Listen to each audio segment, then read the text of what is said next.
from a desert base. Truth don't hide, it just waits for a face, for a face.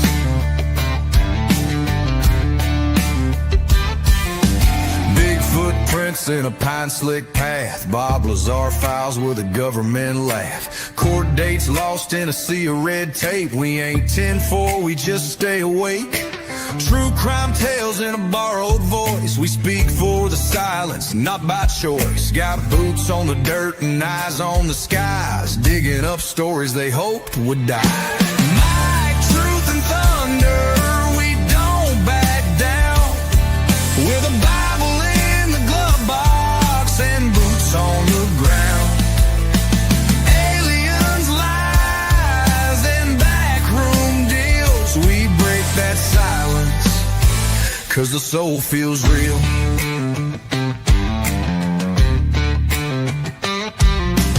Military broadcast, midnight run, teaching vets how to speak what the war's done. From trigger pulls to microphone stands, from combat zones to healing hands. Public records, missing names, unsealed files, classified games. We chase what's buried, not what trends, and we pray for light at the truth's deep end. Light, truth, and thunder, we don't back down. With a Bible in the glove box and boots on the ground. Aliens, lies, and backroom deals. We break that silence, 'cause the soul feels real.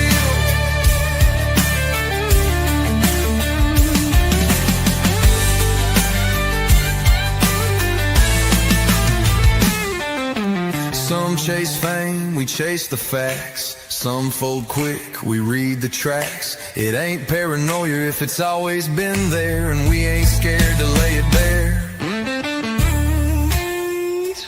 Into the storm. We ain't perfect, but we were made for this form.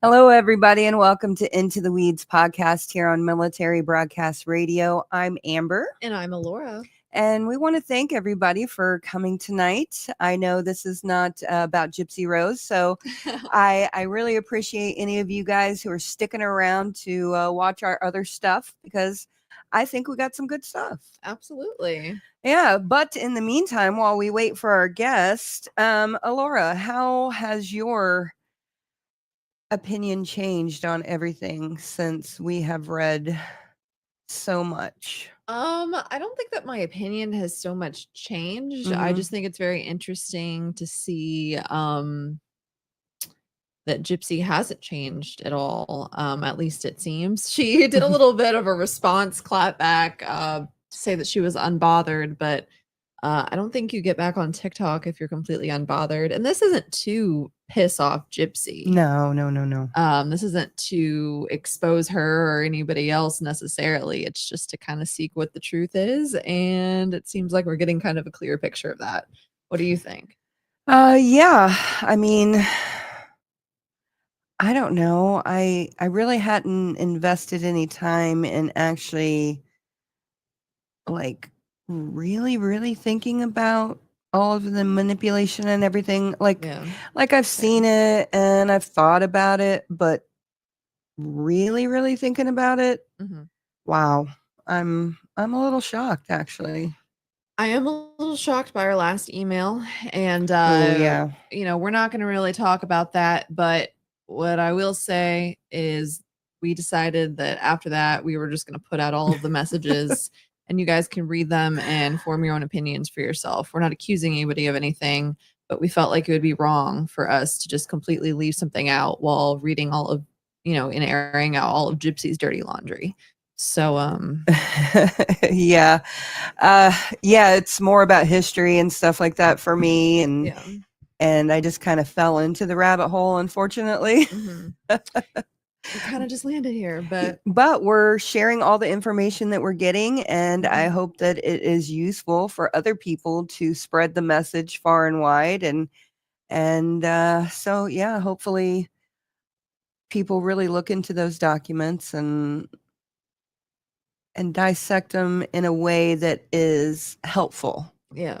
Not to tear Gypsy down, but to actually help us kind of understand the mind of, honestly, a murderer. So, I mean, you're not wrong. You know, I mean, criminal profilers and stuff like that. Yeah, no, that'd be probably a good use of the emails. So hopefully some people that have some experience can go through them. Yeah, I'm learning more as the day goes by. People are sending me messages and stuff that they found, and I'm just like, oh, Yeah. dang. Well, we just got a couple sent to us from Millennial, and Yeah. I was kind of like, whoa. I haven't even looked at them today, really, except for what Millennial has sent me or what other people have sent me, because honestly, I was just like, oh, I need some time, and my back has been killing me. So hopefully we don't have to get into them today. Yeah, we might, though. We might look into a couple of them if we're not able to work something else out. Yeah. But we're going to talk about Shauna Lore Sanders. Yeah, Chanda Lore Chanda, Sanders. I'm so sorry. Chanda. No, you're fine. So this is a missing woman. She has been missing since July 13th, 2022. And she is a member of the Cheyenne Arapaho tribe.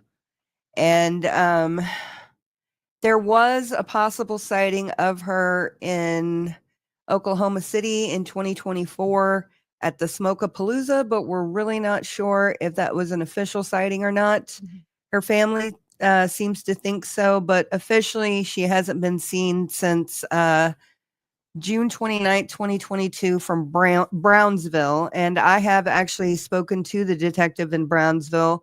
They don't have anything about her being a missing person, or they didn't. Like maybe it's been about 2 weeks ago now that I talked to the detective. I can't remember, actually. So you're telling me somebody hasn't been seen officially since 2022 and they haven't even classified her as a missing person? Yeah, and even here on this flyer, it talks about how, according to Brownsville police and according to the family, that Chanda listed herself as homeless. Mm-hmm.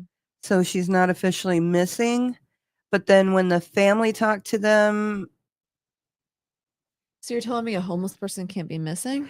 Yeah, and then when I talked to the detective, he didn't bring that up at all. So, and I forgot to, because I was kind of caught off guard when he called me. Mm-hmm. I was expecting somebody to call me sometime, but when he called me that time, I was just not really expecting it. So, yeah. So I don't know what's happening in Chanda's case, but we want to share it out and just let people know what's going on. And hopefully, somebody will find her and bring some closure no matter what. Yeah. And so I've run this by her family because it is a strong possibility. But since she was down in Texas near the border, because she actually went over the border at one time, wow. And she had past affiliations with the Latin Kings and has Latin King tattoos, she could have been possibly swept up in one of the raids. We have no idea at the moment. That's just a possibility, something that we were just talking about. Yeah. We have no idea for sure, but hopefully we find out more answers. And if Chanda just wants to be left alone, please just tell your family to leave you alone. Yeah, definitely. Or call the police. Yeah, call the police or your tribe. Let them know. No one's mad at you. We just want to know that you're safe and that everything's okay. Absolutely. So, and then we're going to move over to Shannon LaFleur, and she has been missing since January the 18th of 2025.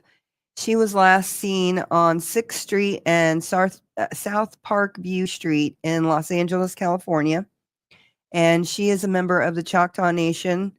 And Amy from Parawoman and I have been working with her family we've also been working with Shanda's family as well. Amy has been as well. And so we're trying to get Shannon's face out there, her story out there. Her aunts are really worried about her. Her cousin is really worried about her. And so please just share out her information. Unfortunately, she's got, being Native stacked against her, being on drugs stacked against her, and then possibly homelessness, so class, so it's a lot of times people just go ignored.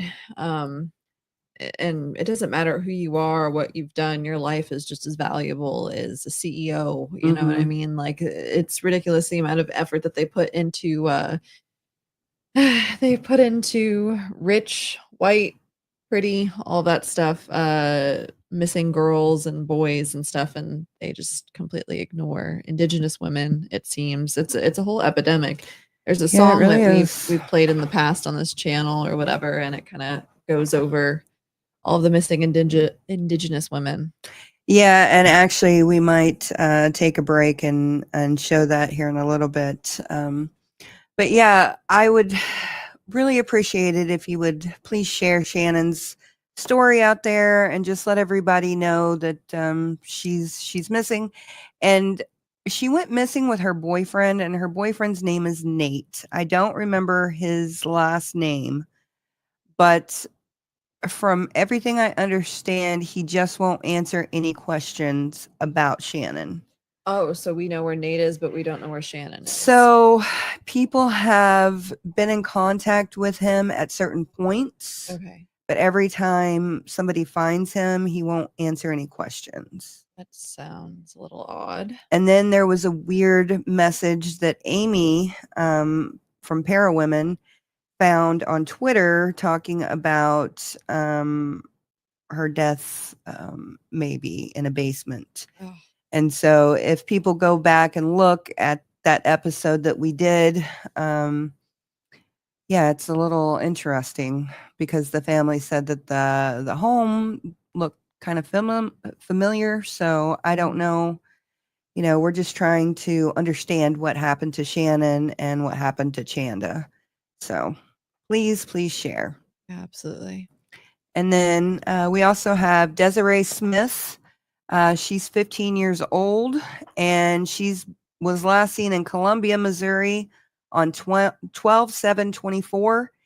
And from everything I understand, she just went missing. I don't even really know a whole lot about her case. There's not a whole lot of information, no updates really. I remember hearing about her because it's pretty close to home for us. And I don't really know a lot of information about her either, but it's very important that we can at least get her picture out here so that if you see her, you don't know if there's any other places that they think she might have fled to, if she has a boyfriend. Yeah, we have no idea. Anyone online. Yeah, we have no idea. No idea. So let's see. It's crazy how people can just up and go missing. Yeah, and welcome in everybody. Justin Shades, Kathleen, Smooth Operator, Too Much Mom. Let's see, Joy, Miss Anonymous, Stacy C, Bobby J. I said Kathleen, Lala One, Wendy Kent Creates, Lily, and looks like that's all I see right at the moment. So welcome in everybody. Oh, Rose Red, nice to see you. Yeah, so that's what we're just trying to bring awareness to people who have gone missing. And this is another one. This is actually somebody that I knew in elementary school. I actually went to her house and played with her, when I was like in the 3rd or 4th grade, maybe. And her name is Michelle Crawford. And then I lost touch with her because her family moved out of the neighborhood. And then, but I did meet her again in high school. We had a couple of classes together and we spoke, a little bit, but we didn't really know each other. So, that is just what it is. But I did know Michelle to some degree, and she went missing in Lawton, Oklahoma, June 8th, 1999, after telling her family she was going to the movies. Her locked car was found on June 13th with her belongings inside, and she was a responsible university student and an employee. Foul play is expected, and her case remains unsolved. I actually have tried to get FOIAs on Michelle's case, but a lot of it has supposedly been damaged in a flood. Whoa. So pretty much the only stuff that I have officially gotten from Lawton is basically a timeline of updates. Well, I'm very glad that everything's kind of moving to the digital age so that it's going to be increasingly harder and harder for things like that to happen. Yeah, so am I. That being said, it's quite tragic that's the case. Yeah, so if you have any information on Michelle, she was an extremely responsible person, so something definitely happened to her to have made her walk away from everything. So please share her information as well. And then I also want to bring attention, I have done a video on Tina Athena Marie Hogan. She passed away October 1st, 1986.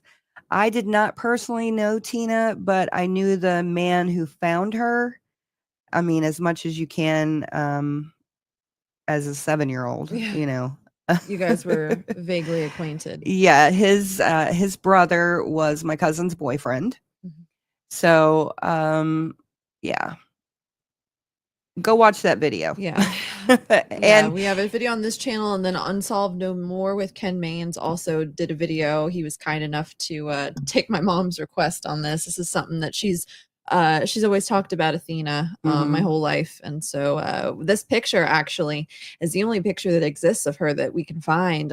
We actually had to drive down to Lawton, Oklahoma ourselves, and we had to go through a bunch of like old tapes, a bunch of old records and stuff like that. Microfilm, is that what it was? We had to go through a bunch of microfilm and look through hundreds of different types of newspapers and stuff. And actually, you doing that is in our little intro. So yeah, that's how I found that. And then we just want to bring awareness to Classic and Sincere. You may also know them as Orrin and Orson. And their parents have been, or their adopted parents have been convicted of their murder, but they have never been found. And that was in Bakersfield, California. So please just look their information up and share their information.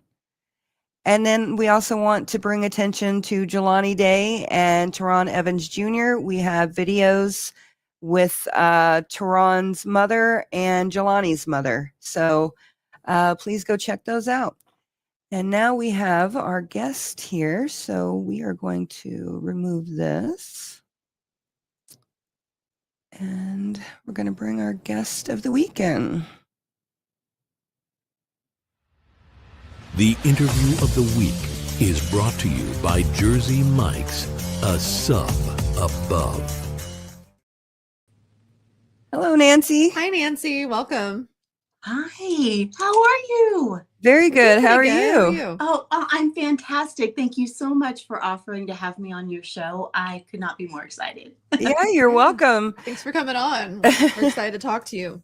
When I saw you on TikTok, I was like, oh, she seems extremely interesting. So new to TikTok. I had resisted for a very long time. And everybody around me is like, you would be perfect. Do it. And with Poison Control, season 2 of the Toll podcast, our podcast, there was just so much to tell. And I thought, I'm going to do it. I'm going to get the app and I'm going to dive in. And I have found such a wonderful community there. And I've heard people talk about that before, but the support from people who are interested in these cases, it's just been amazing. And I feel I can be myself. Yeah. I'm eccentric and, crazy with my hands and fun. And I thought, oh, this is going to be a place I really enjoy. And I've really enjoyed it. So thank you. Yeah, you're welcome. Yeah. Can you tell everybody who you are? I mean, because I didn't give you a very good introduction. Sorry. No. So my background is radio. Heard, not seen. So being seen to something like this platform is completely different to me. Yeah. 26 years. When I was 10 years old, I was determined to be on the radio. It was my whole goal. It's what I wanted to do. And I ended up in broadcasting school, and I got my very first job in radio, and I didn't leave until they pushed me out 26 years later. Same station, 26 years. And then they decided last year they were going to go in a different direction. So I had to reevaluate. I work at a TV station now, but it was a wild ride. For 20 of those, I was in the newsroom. I ended up being the assistant news director. So I anchored news, I did breaking news, I did investigative journalism, and I chased tornadoes. I was a storm chaser for 20 years. Cool. So I have so many stories in my back pocket to tell, investigations that I've done, and just my experience here in the Ozarks. That's where I'm based, in the Ozarks in Missouri. And then for the last 6 years, I moved a whole 9 steps to my new job and took over the morning show. And we had the #1 rated morning show in the Ozarks. And I got, my partner and I got nominated for a CMA. So got to go to Nashville and do the whole country music scene. And I loved every second of it. And I cherish all the memories I have. But along with that, I have a ton of stories. So it's been fun. Oh, I believe it. Yeah. When I saw that you were based out of Springfield, I was like, oh, she's got some stories. Mhm. The Ozarks. I mean, so much happens here, Gypsy Rose. I feel like you would probably win a lot of games of 2 truths and a lie, though. Yeah. For sure. Well, since you did mention Gypsy, you were at the original press conference that happened with Sheriff Arnott. Yeah. Sure. So I was in that case from the second she went missing through Nicholas Godejohn's trial. So 26 years, that was a big moment for all of us, because we knew her in the community as somebody who was sick and needed her mom's help, and her mom would, be active in all the groups, and they just did everything here. You just knew them.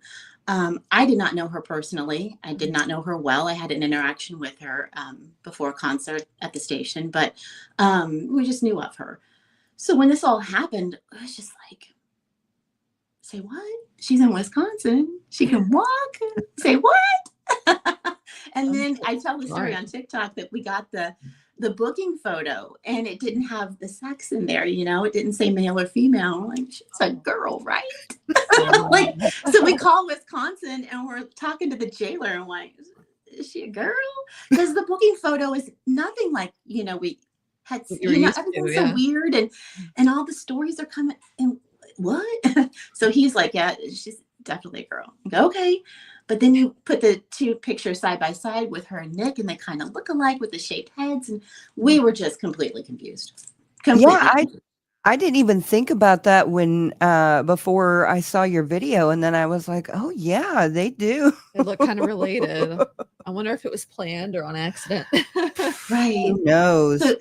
So for me to watch all of this come out and unfold, and all these FOIAs being done, I know that you've been a big push on those emails, and congratulations, good for you. Thank you. But to sit here and be part of the initial push and her plea deal and all this stuff, and you're like, oh, poor kid, that was tough. That was really tough. And how dare you say anything bad about her?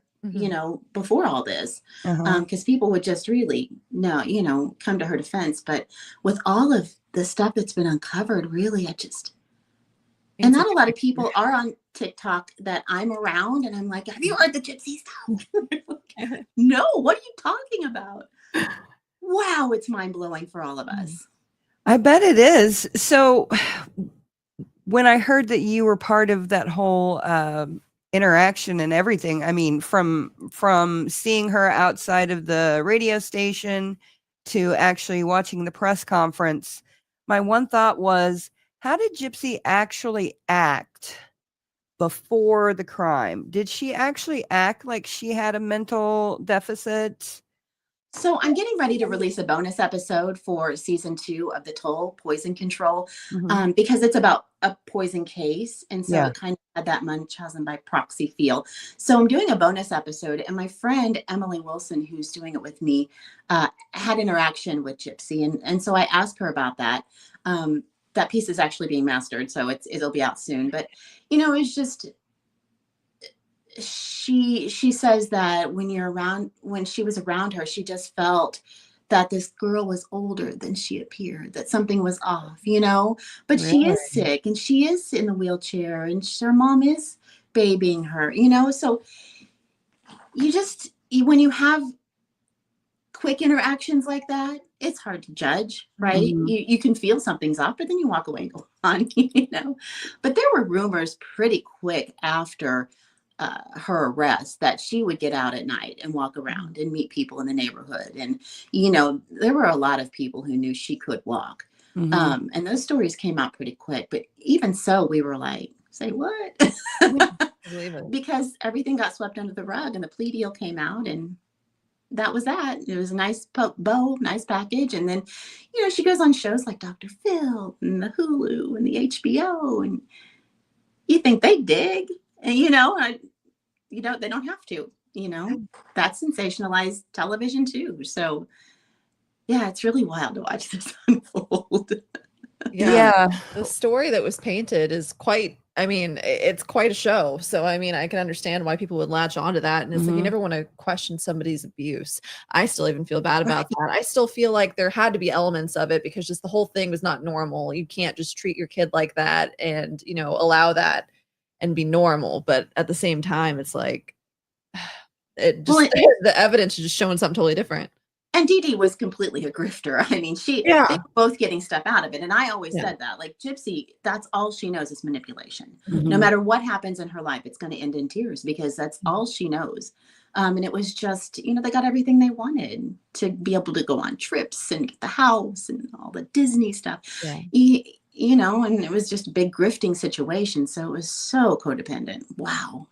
Yeah. And she was very open in her emails that she's codependent. Yeah. Which you can tell. You can definitely tell. Yeah. Now, what do the first responders and the people who actually worked on the case, have you heard any rumors or not rumors, but any stories about how any of them felt?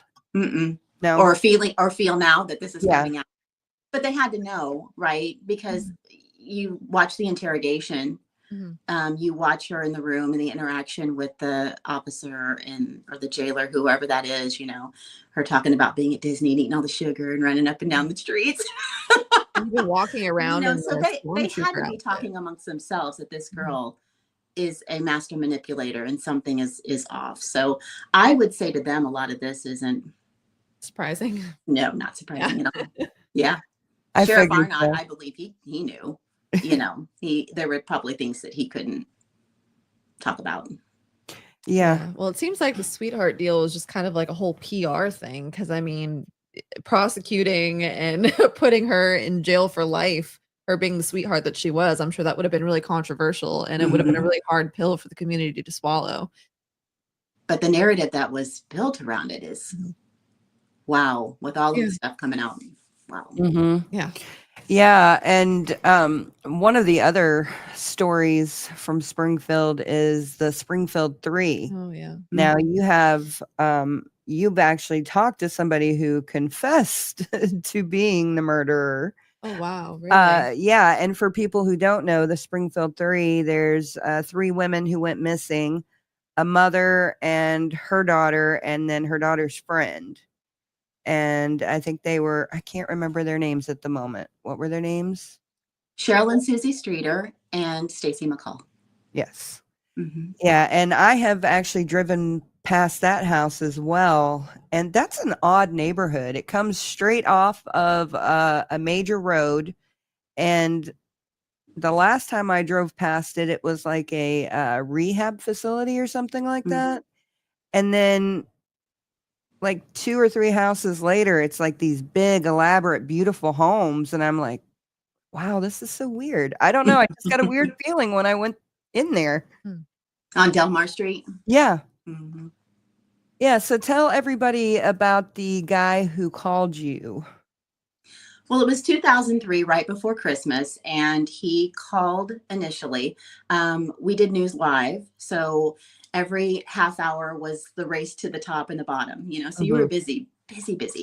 And the phone rang, and he asked if by me by name, and I said yes, and he just started talking in riddles and weird. It was very strange, and I was like, I've got to do the news. Call me back in whatever I said. 4-6 minutes, I forget.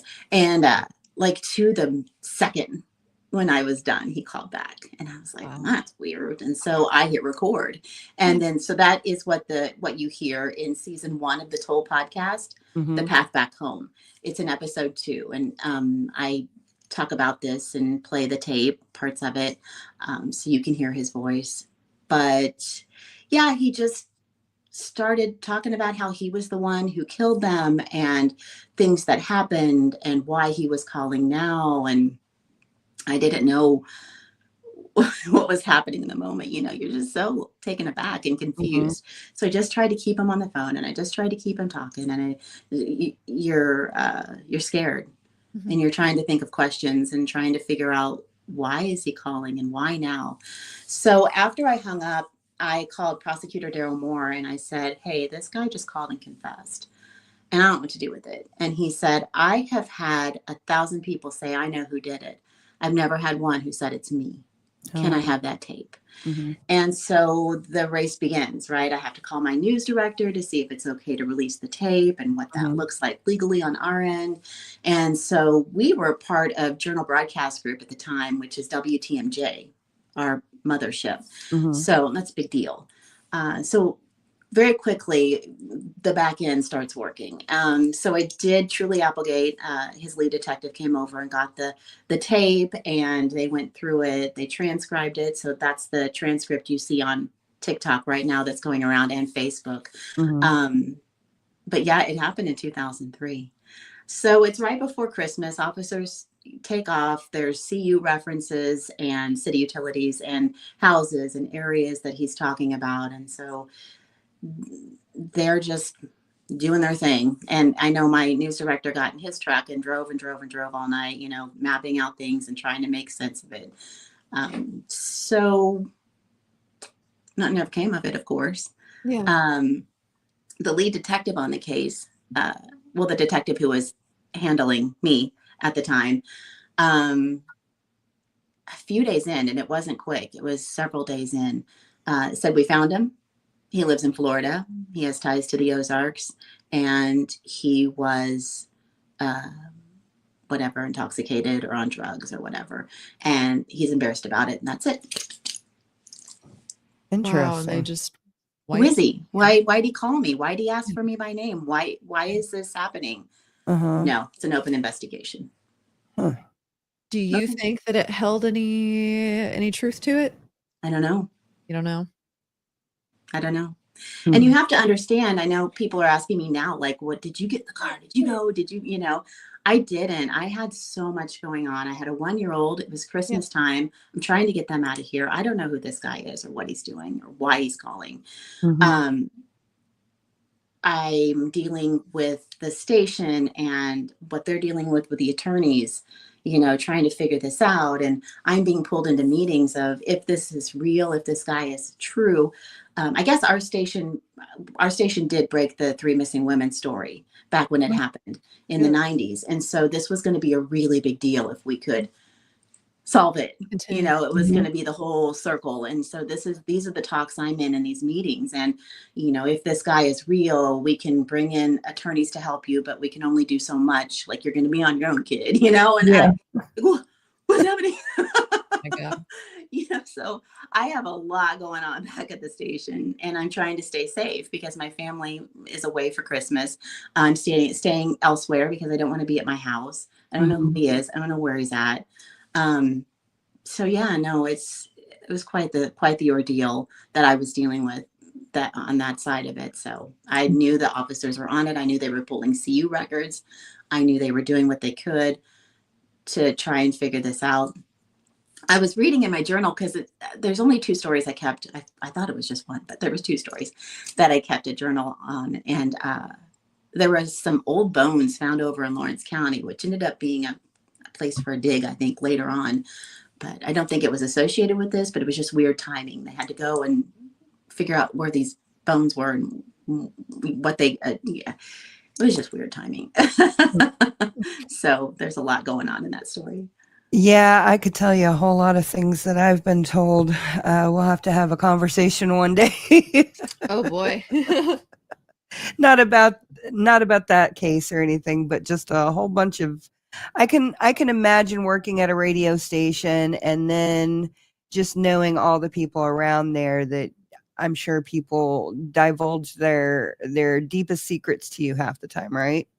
I am one of those people where I meet them and in 1 minute I know their entire life story. Me too. Yeah, I'm one of those, and I'm perfectly fine with that. Me too. But yeah. Yeah, I was sitting at a bar in Camdenton, and I just happened to be talking, and this woman said she was from Hannibal, and I was like, "Oh, really? You're from Hannibal?" And she was quite a bit older. And I was like, "Have you heard about the 3 missing kids?" And she's like, "Oh, yeah, I was there the day that they started searching for them." And I was like, "Oh, my goodness." Yep. Yeah. So you get to, oh, there's a lot of things that happen in Missouri. I was just thinking the same thing. And then being on the radio for 26 years at the #1 station, such a heritage station, you know, people think they know me. We're friends. Yeah. You know, we are. I'm in your car. I'm with you when you're baking cookies with your kids at Christmas, you know. So just, yeah, really built that sense of community and relationships here.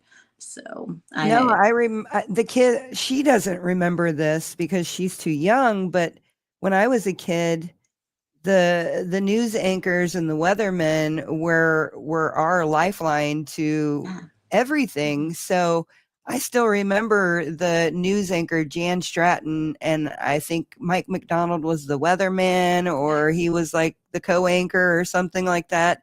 But I remember sitting under our house waiting for a tornado to come and hearing their voices, and I will still remember their voices for the rest of my life. Yeah, and if you ask people around here, that's probably what I'm most known for, is chasing the tornadoes through the Ozarks, because we've had so many, and I was always the one, you know, giving direction and trying to help and all the stuff. So I have a lot of stories. Tell us about something like that, because I heard you in the Toll podcast, maybe it was in there where you were talking about a horse and after a really bad storm. Mm-hmm. So this was in 2003. Oh, David Stokely, his arena got hit twice. It got hit in the 2003 system. They rebuilt, and then it got hit again in 2006 in the Clever area here in Missouri. And I remember, I believe it was the 2006, the second round, I went out there, and the arena's just trashed. And, you know, no, it was the 2003. And poor Malcolm, he was a prized horse, and he had flowers around his head, and I just sat there and cried. Because the night before, there had been a huge system come through, and it had desecrated this whole community in Clever. And I came down the hill and I couldn't go any further because a house had been ripped to shreds and it was in the road. And so I stopped, and people were yelling for help. And her name was Isla Ruth Little. She was in the ditch and she was dead. And so all the cell phones are down, everything's down, but I have a 2-way radio, like a CD radio in my car. And we were able to radio for help live on the air. And so I'm stuck in traffic. I can't go anywhere. And these people were running over the hill. And I'm like, hey, where are you going? You know, like, where are you going? And they're like, David Stokely Farms, it's been hit. He needs help. And I was like, okay. So I got on the next report, and I was like, if you know David Stokely, his arena's been hit. He needs help. And he called me a couple weeks later, and he was like, I have no idea who you are, but thank you. He said, after that, I had more veterinarians, and I had hurt horses. I had floodlights and gates, and people brought fencing. And, you know, it was just, it was the power of radio, and it was the power of immediacy and community. And it was just something I'll never forget. But yeah, Malcolm was one of his prized horses, and he was up there in the driveway, and they had put a cover over his head and flowers around his head. And I just sat there and was just like, oh, just one more time where you're so glad your house didn't get hit too.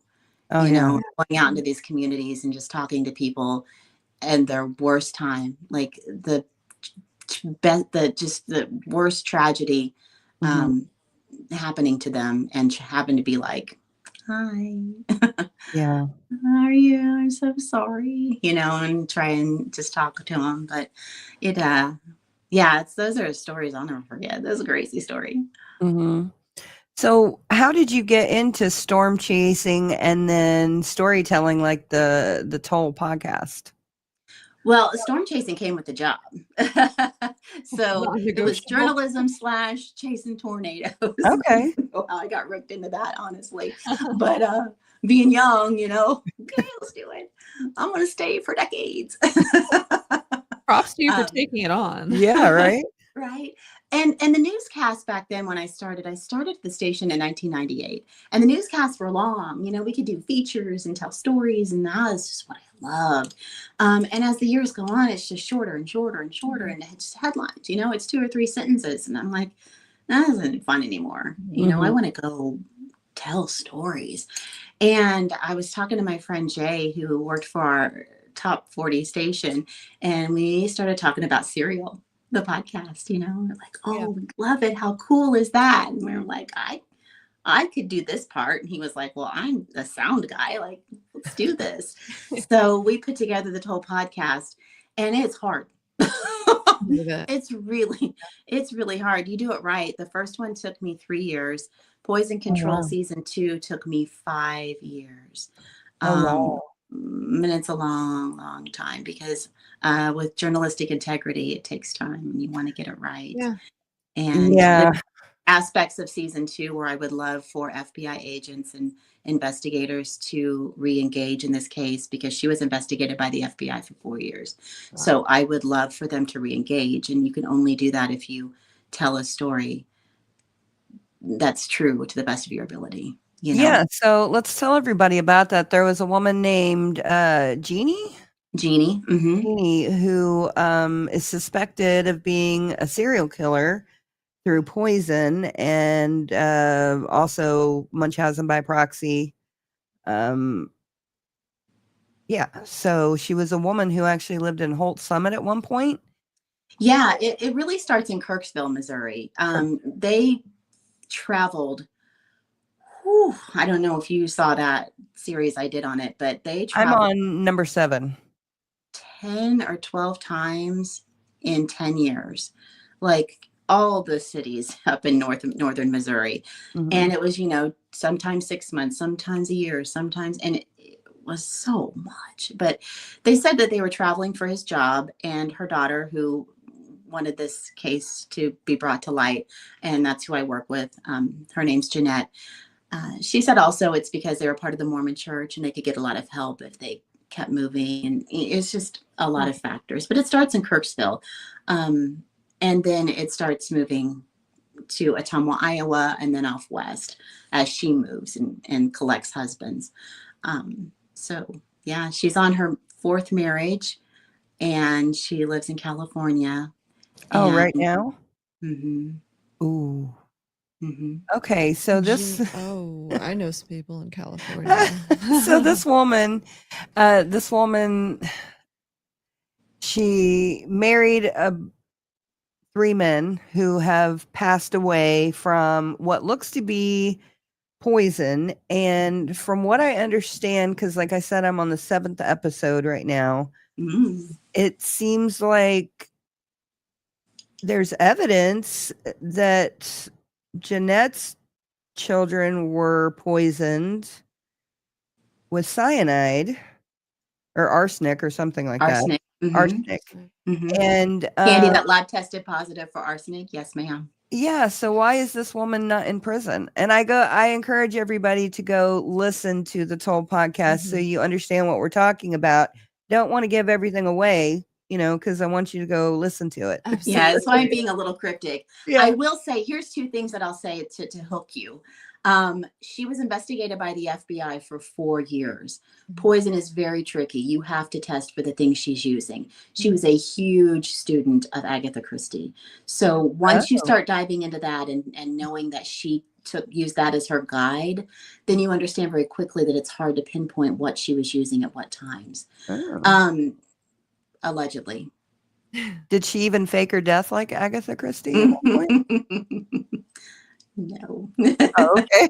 Not yet. And also another thing to hook you is that Dateline, 48 Hours, Good Morning America, and crime reporter Michelle McNamara all went after this story at one point. Oh, wow. But she was never charged, right? Because poison is tricky. But that doesn't mean that things don't need another look. That there is evidence there, and there's plenty of circumstantial evidence to say this needs to be reopened. This investigation is not done yet. And it has, it took me 5 years to complete. We released it March 7th. So to the world, it's a baby. To me, it's been forever. And with each passing birthday, her birthday is July 4th. Her and her first husband, Dennis, both of their birthdays were on July 4th. Oh, wow. So with every birthday, I just have this pit in the stomach feeling of, we got to get this. We got to go. It's got to be done. You can't listen to this story and not think, how does it not get another look? Yeah. I mean, you started out and I was like, okay, this has got an ending. And then I'm like, oh, I don't think it does have an ending yet. And I'm like, dang, what's going to happen next? Because there's so many twists and turns. And not only does it involve poisoning, but it involves a girl in the basement that nobody knows if it's real or what. So Jeanette, Jeannie's daughter, remembers or had a dream or something about a girl in her basement when she lived in Holt Summit. It's flashbacks. Yeah, flashbacks. And so when you said she started in Holt Summit, that's why you said that, because we took a road trip to Holt Summit and we go back in that house and we go back in that basement. And that's a big part of the story. Is what happened in that basement. So if you go listen to the Toll podcast, season 2, Poison Control, you can get hooked too. I really want this to get new life. And, I keep tagging Dateline and the FBI. I'm like, hello. So, here's a good story.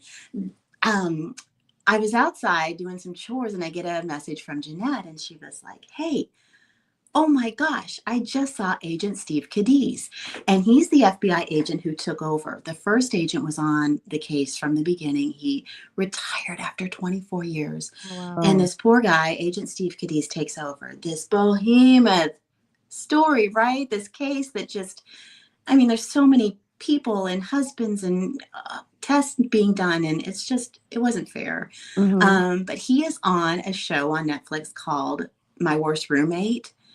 And he is the first one. And she was like, you got to go see. And he's on there. He's like over weapons of mass destruction in Biohazard or something in Utah now. So he's still in that realm. And it was about a roommate who bought bacteria off the internet and was trying to kill her other roommate. And he is the agent on the case. And I'm like, he's still with the FBI. He's still in the, realm of poison. Like, we gotta get him. So, I've been tagging the FBI like crazy. I'm like, hey, Agent Steve Cadiz, we're right here. Let's do this.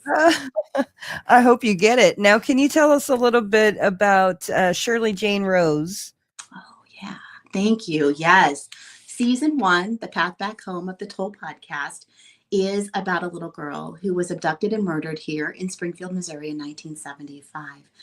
Her cousin who was playing with her that day that she was taken is a dear friend of mine. We have been friends for decades.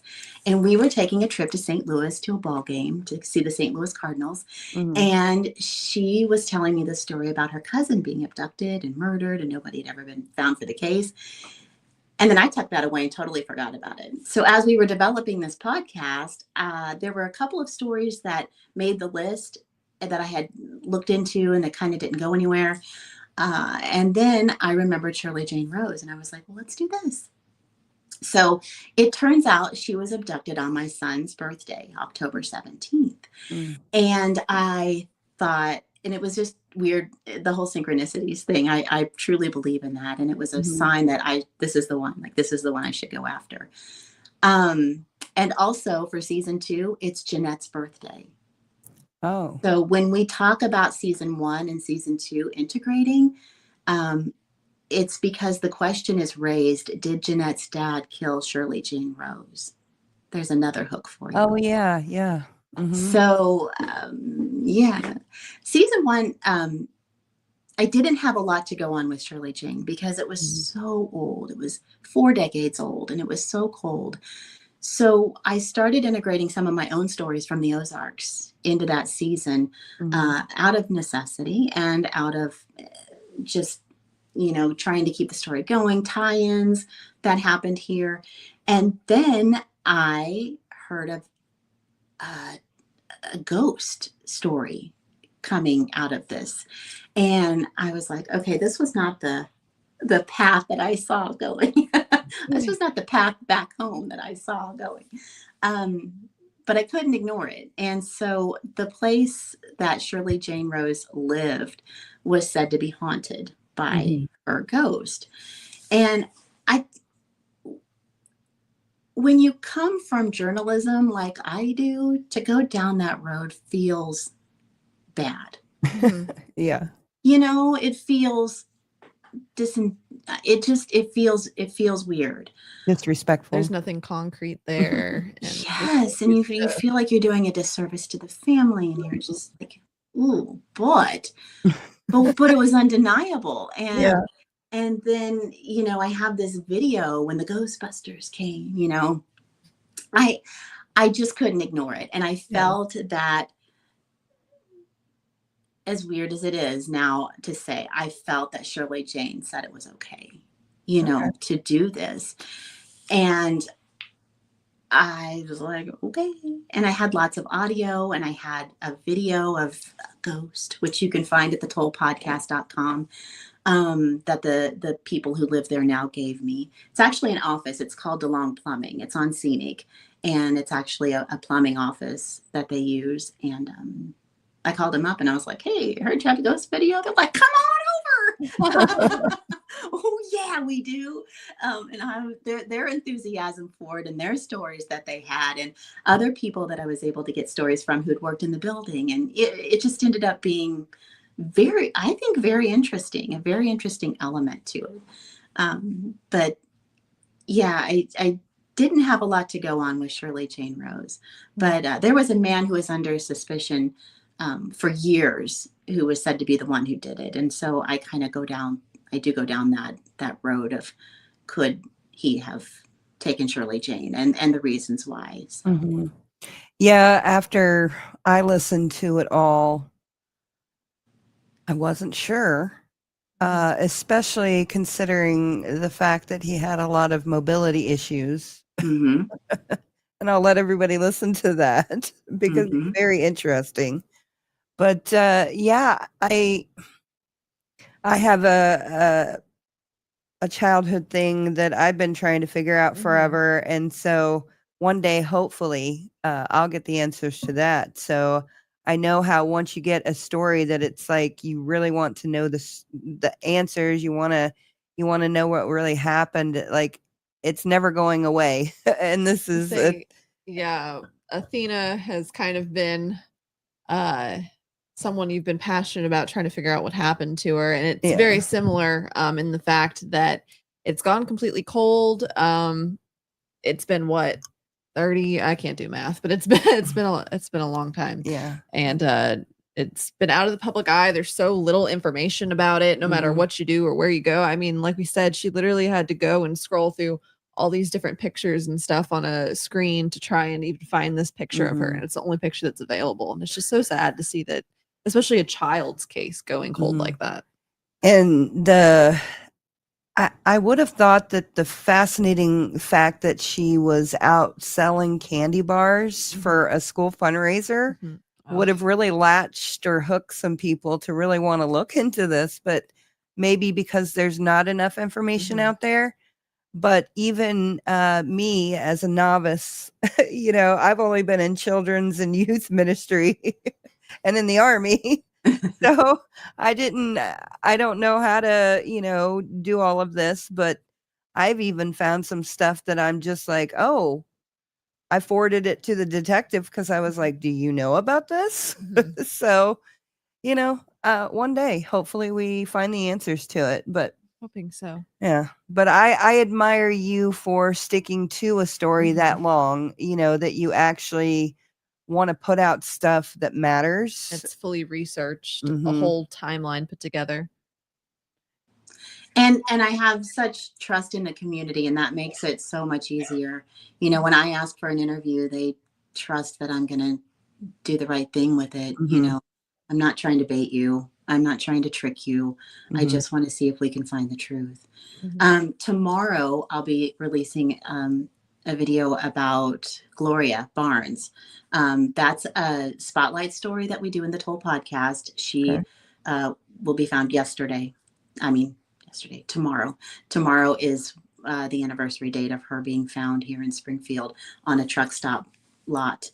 And I'll be sharing some stuff about her. But when you go and listen to that one too, her sister, it was weird how I found an email and I reached out to Gloria's brother and contacted him. And then I met with his sister first. And she said, I've been praying for 4 weeks, telling God that I can't do it anymore on my own. I can't. I've gone as far as I can go, and to please send me somebody. Here you are. I'll tell you everything you want to know. Yeah. Like, oh, no pressure. Came at the right time. Wow.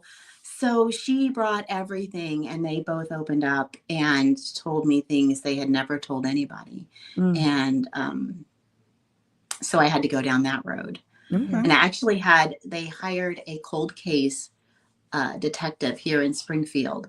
And he started with Gloria's case. He said he listened to my podcast. He called me. He had some questions. And he was looking for her Mickey Mouse watch, which she always had. And he was questioning about that. And they're trying. They're just so old. I don't know. And you're pile on the murders every day here. You know, there's homicides that they have to work right now. And it's hard. I understand it, and it's hard.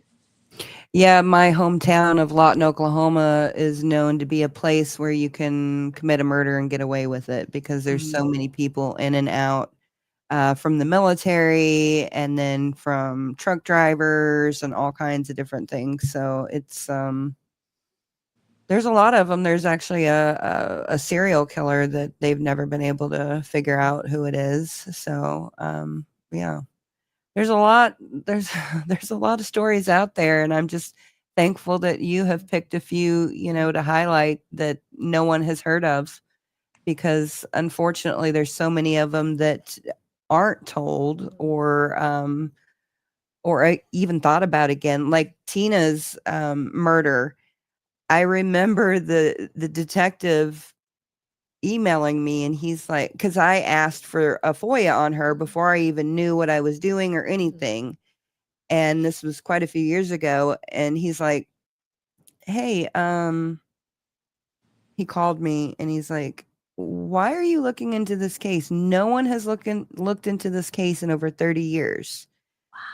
And I'm like, you know, and I told him why, and then he's like, that's really odd because I just got assigned the case. And I'm like, oh, wow.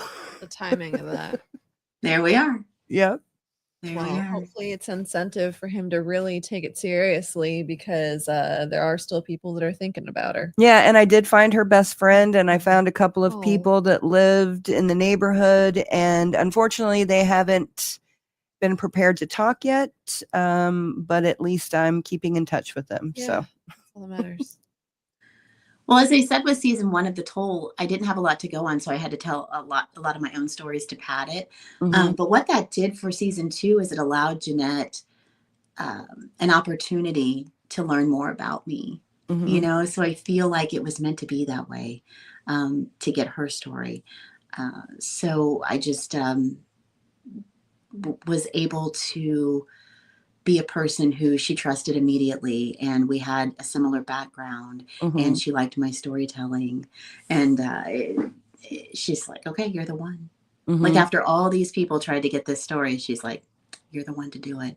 And I think that's why it weighs so heavy too, trying to get this resolved and trying to get the case reopened, is just really want something to happen with this. Now, do you have anything that you're thinking about working on next after these 2 stories? Take your pick, right? Right. There's a big world of stuff to be investigated. Yeah. People reach out all the time, and it's heartbreaking because you can't do it all. And people ask me all the time if I'm going to do 3 missing women, and I'm not. There's a few reasons, but a big one is it bless Janice McCall's heart. I love her. She's so sweet, but this story's been done to death. You know, I mean, there's no resolution, and me doing another version of it isn't going to help push it. So I put my energy into cases that don't get any love. Need it. But yeah, I have one that I started, as I said, before Shirley Jane came along. I had one that had a Tommy Lynn Sells. He was a serial killer known here in the region too, in Texas. He was connected, and in this case ended up falling through at the end. So I have a little bit of that I could work on. And I also have a case that I started on 3 little kids who died in a house fire and the circumstance surrounding them. And I have 2 or 3 interviews. I have 3 interviews, I think, that I've done. And I don't feel I have maybe enough for a podcast, but TikTok series. Yeah. You know, I think there's something there. I think I could work with that, and maybe do a version on that. Okay. There's so much that I could work on. It's so sad. Yeah, unfortunately, there's so many cases out there that I've never even heard of. I'm learning of new ones every day, and it's like, dang. Which is why we try to always present some of the cases that aren't in the public eye.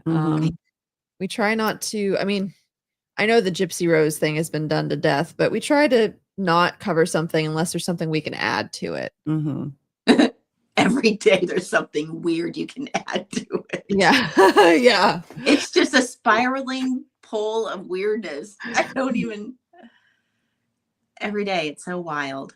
Yeah, I was shocked when we got those emails, because I had actually put in a request and I had never gotten anywhere with it. And so I just kind of let it die. And then this woman, Mandy, told me about it, that she was getting them. And I was like, okay, you know, just like with my FOIAs, they're very slow to come in. So I was like, okay, I may never even hear about this again. And, so we kept up a little running dialogue about what I was doing and what she was doing. And then finally one day she was just like, hey, I have it. And I don't want to present it. Here you go. And I'm like, oh, wow. Okay. And normally when I get a FOIA or anything like that on her, I normally just drop it in the Google Drive and maybe do an introduction video to it or whatever. And this one, it wasn't mine, so I didn't feel comfortable doing that yet. And yeah. And so, yeah, that was a heavy burden to have that for about a week. Yeah, I would think so. And I'm actually very interested to see what everybody else uncovers, because we only scratched the surface there. So yeah, we did. I'm sure there's going to be a lot of news coming out within the next couple of weeks. So I bet the Blanchard household is really interesting to be a fly on the wall in right now. or not, or not. Yeah. You know, I mean, do they really care? Maybe. I don't even know. I just don't even.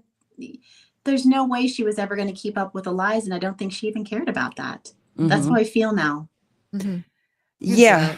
Yeah. After her getting off of parole and acting the way that she's acted, I don't have any hope for any growth or anything like that for a long while, if any. Just thoughts and prayers with Aurora, with baby Aurora. Yeah. That's the sad part, right? Mm-hmm. Involved now. Mm-hmm. And everything's so public and so gross. Mm-hmm. Yeah, I think that if she had just come out and lived her life quietly, I would have never looked into her. I would have never gotten those emails. You know, I agree. You just had to get out of jail and go do something quiet. Yeah. And in some of the emails, people even offer her like, hey, you could move to this state and we could get you a job and we could do this, that, and the other and just kind of stay behind the scenes. But also it really seems like she was kind of forced into some of it. It seems like she liked a lot of the media attention. Sure. But it seems like even if she would have stuck with wanting to stay away from the spotlight, I don't think her family would have let that happen. Mm-hmm. I agree with that. Mm-hmm. But I do think she likes the attention too. But if she would have decided, I feel like her family kind of would have just kind of pushed her in that direction anyway. So, yeah, but she was an adult and is an adult and she can make her own choices. And unfortunately, she hasn't made the wise choice. So, as I tell my kids, stay on the straight path, Hermie. Well, I'm never going to do what Gypsy did. So. Life is about choices. You're safe, Mom. Don't worry. You're safe. Thank you.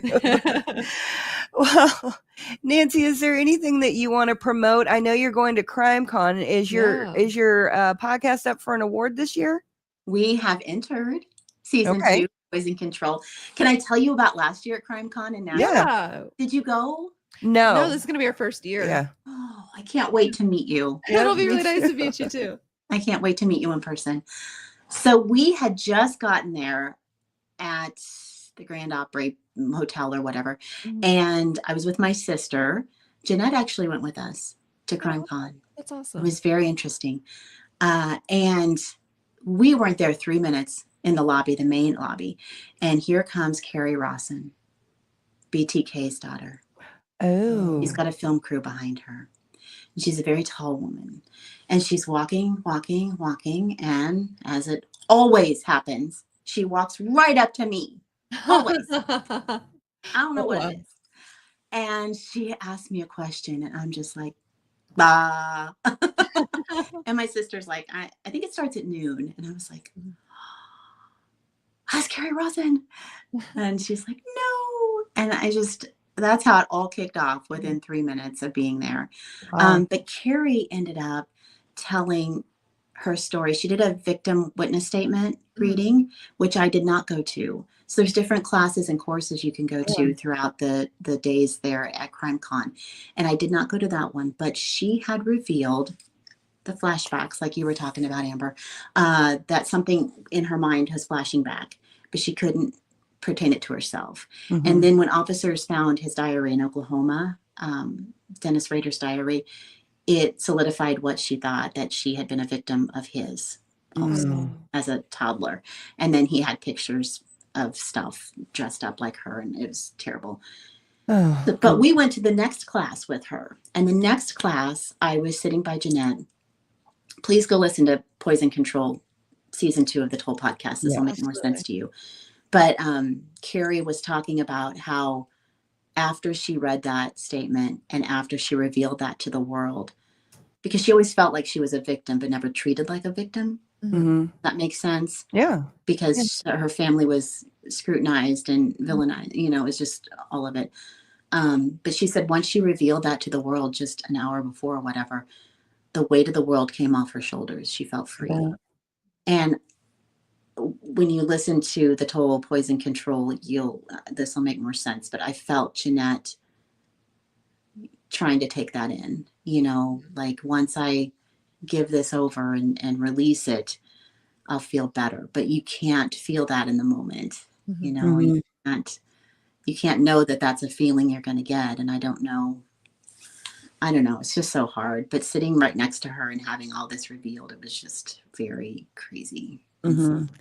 Well, even listening to season 2, it got my mind thinking more than season 1 for sure about the things that I've experienced and the toll on my life and my children's lives and what could come one day if we ever, find out anything else. And so I've been through a lot, and it's like I was having flashbacks when I was listening to it, and I was like, oh dang, I remember this and I remember that, and oh, that was weird. Maybe I should reevaluate that.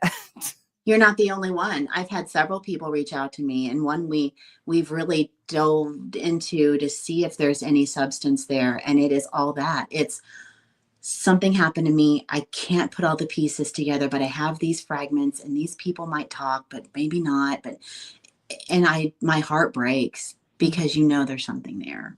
I don't know if it's something I can work with or I can help with, but I just know that people have a lot of things they've had to go through and they don't remember everything. Yeah. Crazy how the mind works. Yeah. To protect you. Yeah. It protects you. Yeah. I've had quite a few instances where I'll be talking to somebody even on here and they'll spark a memory and I'll just be like, oh, dang, I completely forgot about that. But yours, this second season has definitely sparked way more. And I was just counting up all the things I could tell you about. And I was like, oh, dang, we need to have a conversation. Yes.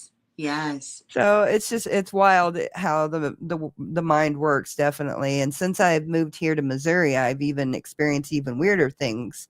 So I want to say too that Jeanette has gone on to get her master's. She is a trauma counselor now.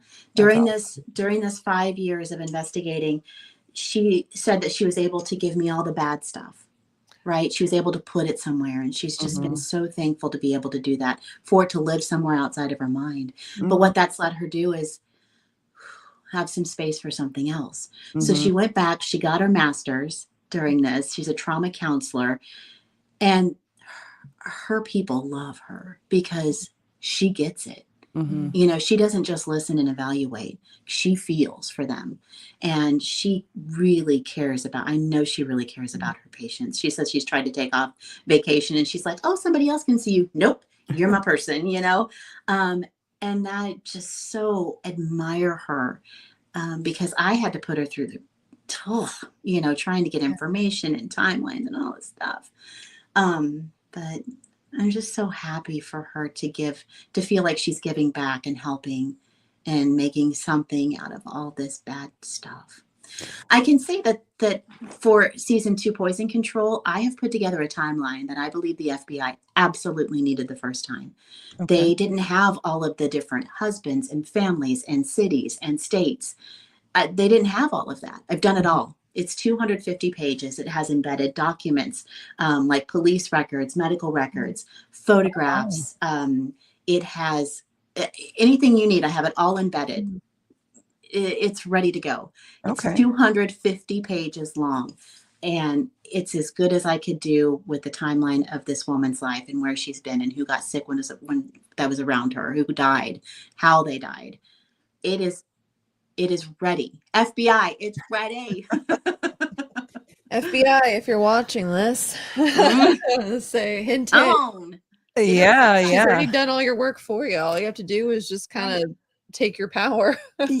You would think you having journalistic experience and having already dealt with a few interesting things in your career that they would at least want to talk to you. We'll see. Okay. Well, I hope they do. I do too. I keep tagging. I keep pushing. I think there's a sense too that I wanted to get the word out first about it and get listens and get people under it and behind it and, build this up. But I think TikTok is able to show also just my sincerity of it, I hope. Mm-hmm. Yeah. You know, how much I care and I want this to happen. And how many, I couldn't even scratch the surface. You've probably Mhm. seen those stories on there. Like, Yeah. I couldn't even scratch the surface of everything I've learned or Mhm. heard or found out or uncovered in emails and documents. And so, yeah, that's a fun place to put it. Yeah, and then trying to figure out what's true and what's not. Yes. Yes. And I don't have to there. I Uh-huh. just tell the story. And, you know, and a lot of times I don't even give my opinion. I just tell the story. Mhm. And then I thank you for listening to the toll. Mm-hmm. The story tells itself. That's all I got, man. What your opinion is, yeah. Oh, and I like the fact that you call it the toll, because until my father took his own life, I did not realize the ripple effect that it had on people. And now, even to this day, because he did that and we experienced that, we are not now able to speak to people who are going through those things and give them a perspective that they may not have ever thought about before. And yeah, The toll so of one person doing something and how many people are affected and forever.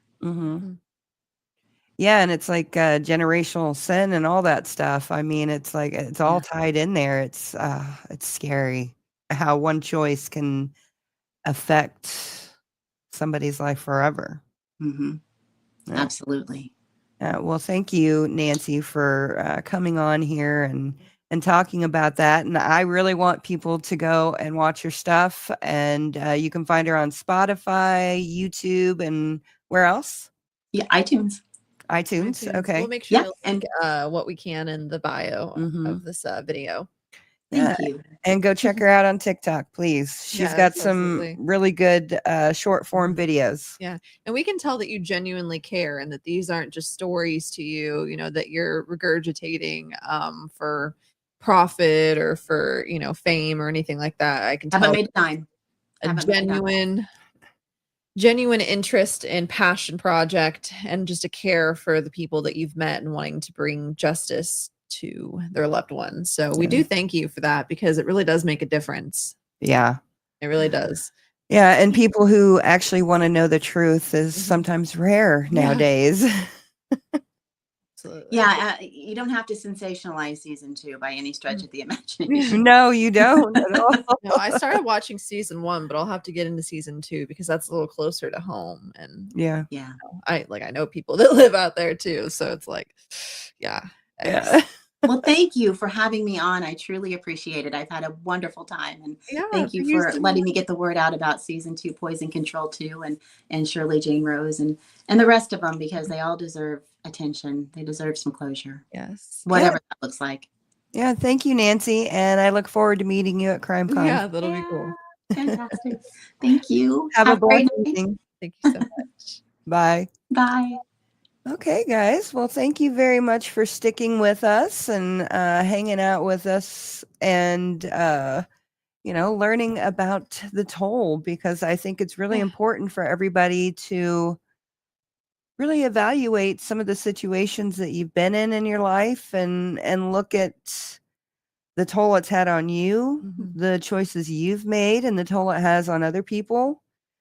And maybe you won't make as many bad choices, I mean, honestly, if you're really going to try and evaluate it, from a good standpoint of wanting to do better, and to make people's lives better, please just evaluate some things in your life and see what you can do. And so anyways, we thank you very much for everything, and we thank you for all of the new subscribers, because wow, we have you quadrupled your subscribers within 3 or 4 days. So yeah, I totally did not expect that to happen. Honestly, I kind of felt like it was just going to be like any other time that we had dropped a video about a FOIA. You released quite a few things that no one's really paid much attention to, but I guess people wanted that juicy gossip. Right. Which we're normally not getting into that aspect of it, but we're glad that we were able to share some of that, because Oh, Joy, that's just a little booklet that Alora put up there that says Kawana Parker. I found it in the garage, and I just kind of added to it without asking, but I figured you wouldn't mind. Yeah, no, it's all right. It's one of the books that I use to teach the kids. So I've got tons and tons of curriculum and school books and stuff everywhere. Yeah. So anyways, well, we thank you guys so much, and we just hope that you have a really great week and that you do something good to, go out there and change the world and do something better for somebody, to, just, I don't know, just change the world, please. We've got too much bad stuff happening right now. Just tell somebody that they're loved, that they're appreciated, that they're respected. Just do something good. Our voices matter right now more than they have in a very long time. Yeah. So don't stand down. Stand up for what you believe in. Have a blessed evening, everybody. Ladies and gentlemen, thank you for tuning in to Military Broadcast Radio. As we wrap up today's show, we want to remind you that the podcast of today's episode will be available right after we go off the air. So if you missed any part of the show or want to listen again, be sure to check it out. And remember, we're here to support and honor our veterans. Your stories and experiences matter, and we are committed to giving you a platform to share them. That's right. We're here to give our veterans a voice. So don't forget to catch the podcast and stay connected with us. Giving our veterans a voice.